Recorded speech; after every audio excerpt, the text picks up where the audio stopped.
بسم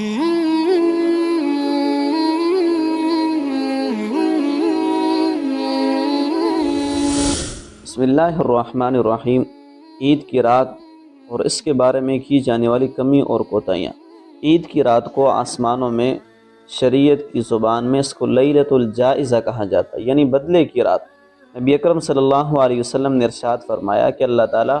رمضان المبارک کے مہینے میں ہر دن روزے کے افطار کے وقت 10 لاکھ افراد کو جہنم کی آگ سے آزادی دیتے ہیں۔ یہ وہ افراد ہیں کہ جنہوں نے اپنی نافرمانیوں اور سرکشیوں کی وجہ سے اپنے اوپر جہنم کی آگ کو وہ لازم قرار دیا ہے۔ تو اللہ تعالیٰ روزانہ ایسے 10 لاکھ افراد کو جہنم سے افطار کے وقت آزادی دیتے ہیں۔ لیکن جب عید کی رات آتی ہے تو اللہ تعالیٰ پورے مہینے میں جتنے افراد کو جہنم کی آگ سے آزادی دی تھی، اللہ تعالیٰ اس رات میں اتنی مقدار کے برابر ان لوگوں کو آزادی دیتے ہیں۔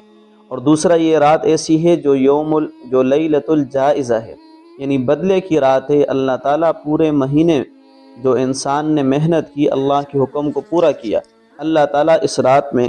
اس روزے دار کو اس محنت کا بدلہ اور اجر و ثواب عطا کرتے ہیں۔ حضرت ابو درداء رضی اللہ تعالیٰ عنہ فرماتے ہیں کہ جس شخص نے بھی عیدین کی راتوں کو، دونوں عیدوں کی راتوں کو اللہ کی عبادت کے ذریعے سے زندہ کیا، تو حشر کے میدان میں جہاں پر وحشت کی وجہ سے انسانوں کے دل مردہ ہوں گے، اس شخص کا دل حشر کی وحشت میں مردہ نہیں ہوگا، اللہ تعالیٰ اس کو زندہ رکھیں گے۔ یعنی حشر کی میدان کی وحشت اور اس کی خوف کی کسی بھی قسم کی پرواہ اس شخص کو نہیں ہوگی جو شخص عیدین کی راتوں کو عبادت کے ذریعے سے زندہ فرمائے گا۔ حضرت معاذ بن جبل رضی اللہ تعالیٰ عنہ ارشاد فرماتے ہیں کہ نبی اکرم صلی اللہ علیہ وسلم نے فرمایا کہ جس نے 5 راتوں کو عبادت کے ذریعے سے زندہ کیا، اللہ تعالیٰ اس کے لیے جنت کو واجب قرار دیتے ہیں۔ ان میں سے ایک 8 ذی الحجہ کی رات ہے، دوسری 9 ذی الحجہ یعنی عرفہ کی رات ہے، تیسری 10 ذی الحجہ یعنی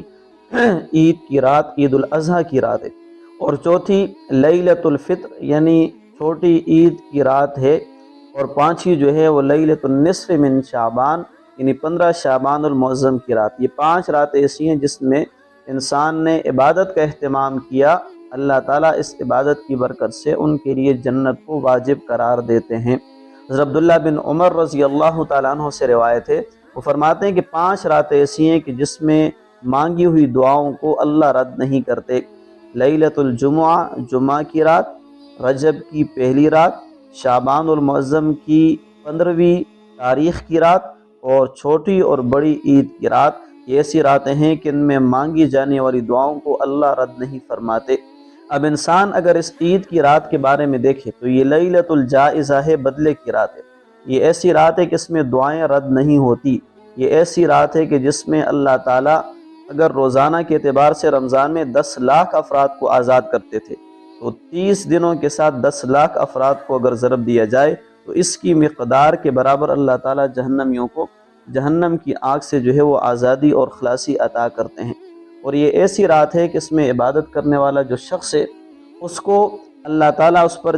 جنت کو واجب قرار دیتے ہیں، اس میں جنت بھی حاصل ہو گئی۔ اور یہ ایک ایسی رات ہے کہ جس میں جو شخص اس رات میں عبادت کا اہتمام کرے، نافرمانیوں سے خود کو روکے، تو اس کی برکت سے اللہ تعالیٰ اس کے دل کو حشر کے میدان کی وحشت سے محفوظ فرمائیں گے، اس کو زندہ رکھیں گے۔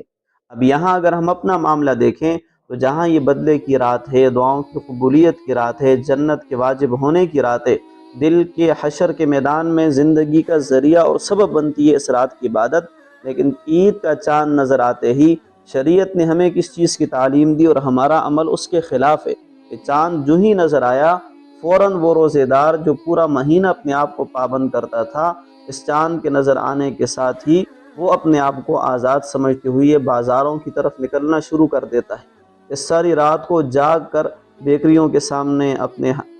بال سیٹ کرانے کے لیے حجام کے سامنے یا بازاروں میں اور ضروریات کو پورا کرنے کے لیے یہ مرد اور خاتون اپنے آپ کو وقف کر دیتے،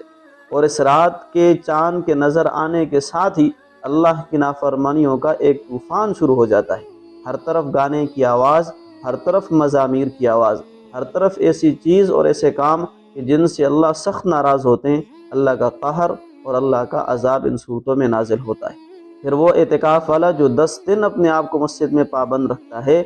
اللہ کا حکم پورا کرنے کے لیے وہ مسجد ہی میں ٹھہرا رہتا ہے، لیکن عید کا چاند نظر آنے کے ساتھ ہی وہ بھی مسجد کو خیر آباد کہہ دیتا ہے۔ اب یہ رات تو ان احادیث مبارکہ کی روشنی میں یہ عبادت کی رات تھی، یہ رات تو اللہ کے در پر گزارنے کی رات تھی، لیکن یہی رات مرد اور خاتون عید کی تیاری کے لیے اس رات کو وقف کر دیتے ہیں۔ اگر یہی زندگی اس رات میں انسان کا ساتھ چھوڑ جائے، یا یہی زندگی کچھ وقت بعد انسان کا ساتھ چھوڑ جائے،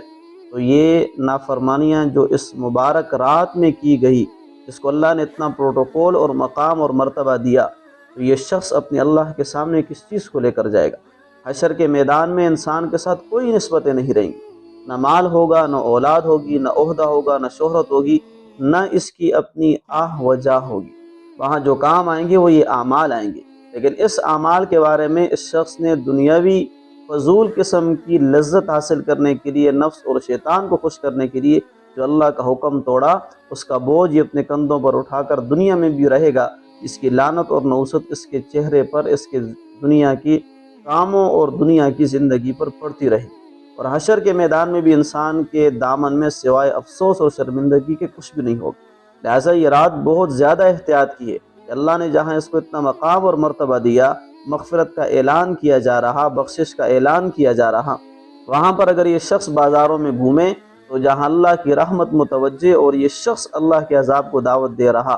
انسان خود سوچے کہ انسان کو کوئی دوسرا شخص تحفہ دینے کے لیے تیار ہو اور آپ اس کو سامنے سے آنکھیں دکھائیں، تو وہ انسان کا کیا حشر و نشر کرے گا؟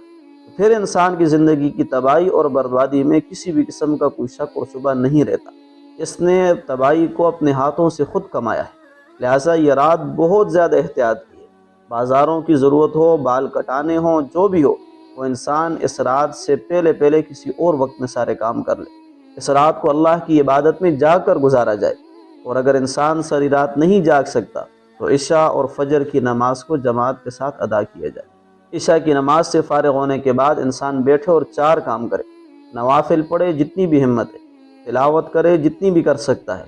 ذکر کرے، 3 تسبیحات کا اہتمام کر لے، استغفار، درود شریف اور تیسرا کلمہ،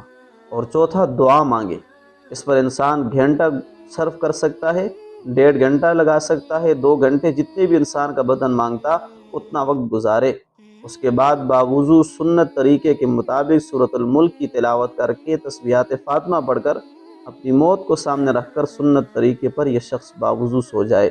اور صبح جلدی اٹھنے کی، تہجد میں جاگنے کا اہتمام کرے۔ اس وقت بھی یہی 4 کام کر لے، نوافل کا اہتمام ہو، تلاوت کی جائے، 3 تسبیحات ذکر کی صورت میں کی جائیں، اور اس کے بعد اللہ کے سامنے رو رو کر دعا کرے، اے اللہ سارا مہینہ گزرا، یہ مبارک رات مجھے اس مہینے اور اس رات کی برکتوں سے محروم نہ کر۔ جو کمیاں ہوئیں، کوتاہیاں ہوئیں، یا اللہ اپنی رحمت سے، اپنی شفقت سے میری وہ کمی کوتاہیوں کو یا اللہ تو معاف فرما دے۔ تو لہٰذا یہ رات بہت ہی زیادہ احتیاط کی ہے۔ انسان اس رات میں عبادت کا اہتمام کرے، اپنے آپ کو تباہی اور بربادی کی طرف نہ لے کر جائے۔ فجر کی نماز کو جماعت کے ساتھ ادا کرے، اس طرح پوری رات جاگنے کا ثواب اس کو مل جائے گا۔ بہت عبادتیں نہیں کر سکتا تو اتنا ضرور کرے کہ اللہ کی نافرمانی سے اپنے آپ کو اس رات میں ضرور بچا کر رکھے۔ ساری رات بازاروں میں گزر کر فجر کی فرض نماز بھی رہ جاتی ہے۔ صرف عید کی نماز کے لیے منہ دھو کر، نہا کر، سوٹ پہن کر آ جائیں گے کہ ہم بڑے خوش ہیں اور عید کی خوشیاں منا رہے ہیں۔ خوشی تو اسی کی تھی جس نے اللہ کو راضی کیا، اس کے حکم کو پورا کیا، اور وہ شخص جو رمضان کی برکتوں کو حاصل ہی نہ کر سکا، اللہ کے حکم کو پورا کر ہی نہ سکا، یا رمضان کے 29-30 دن تو وہ کرتا رہا، آخری رات میں جا کر اس نے سب کچھ کو جلا کر رکھ دیا، تو یہ شخص مبارکبادی کا قابل نہیں۔ یہ شخص جو ہے اپنے گریبان میں جان کے توبہ استغفار کرے اور ندامت والا معاملہ کرے، اللہ کے سامنے نادم ہو کر پیش۔ لہٰذا اس رات میں انسان احتیاط کرے، عبادت کا اہتمام ہو، گناہوں سے اپنے آپ کو بچانے کا اہتمام ہو۔ اللہ تعالی ہمیں زندگی کے ہر لمحے اور بالخصوص ان اوقات کی قدردانی کرنے کی توفیق عطا فرمائے۔